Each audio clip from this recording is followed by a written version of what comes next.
Good morning, students. We will start today with chapter 7 of your maths textbook, that is percentages and its application. In today's video, we would be looking at some of the basic concepts of percentages. So what is percentage?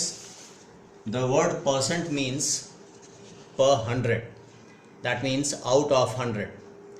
And what is the use of percentages? Why do we need percent? Actually, percentage helps comparing data much better than fractions. For example, if we have an information that in two classes 8A and 8B, the fraction of boys is 3 by 4 of the number of students, and here the fraction of boys is 3 by 5. For some people it would be difficult to know in which of the class there are greater number of boys. But if we convert them into percentages, it will be much more clearer. Like if I convert this to percentage, for that I will have to multiply with 100. That is, it will become 75%. And this will become 3 by 5 into 100. That is equal to 60%.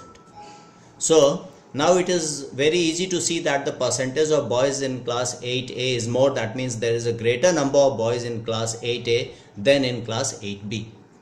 So percentage helps in easy comparison of data and in dealing with data. Now few of the things would be kind of revision for you, like converting a percentage to fraction. How do we convert, for example, 32% to fraction? This percentage symbol means divide by 100. So we do 32 by 100.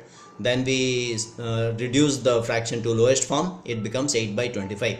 Similarly, if we have to convert a percentage to ratio, like convert 32% to ratio, you first convert to fraction and then the ratio would be this 8:25. Now, converting a ratio or fraction or decimal to percentage. In all these cases, when we have to convert to percentage, we have to multiply with 100. So if we have a ratio 3:5, to convert it to percentage, we will have to write it as fraction 3 by 5 times 100. It will give us 60%. If we have to convert a fraction to percentage, again the same thing, multiply with 100. If we have to convert a decimal to percentage, again multiply with 100. So 0.37 converted to percentage means 0.37 into 100. So the decimal point will shift to 2 places. Answer would become 37%. Now finding percentage of a quantity. Example, find 30% of 700. So 30% means what? We know that the symbol means divide by 100. That means 30 by 100. Of means times. So 30 by 100 times 700, that is equal to 210. So to find percentage of a quantity, convert the percentage to fraction and multiply with the quantity. Okay. Then expressing one quantity as a percentage of another quantity. For example, x as a percentage of y. So first important thing is that x and y should be of same kind or they should have the same unit. And then to express one quantity as a percentage of another, we write it as a fraction x by y, and then to convert to percentage we multiply with 100. So example, if we have to find 250 gram as a percentage of 2 kg, so first of all we have to notice that the units are not same, so we will have to make the unit same. So we can convert this 2 kg into gram. So 2 kg means 2 into 1000 gram, because 1 kg is 1000 gram, that is 2000 gram. So 250 gram out of 2000 gram, write it as a fraction and multiply with 100. So 1.25%. Okay. Finding percentage increase and decrease. We use a formula like percentage increase or decrease is increase or decrease in value by original value into 100.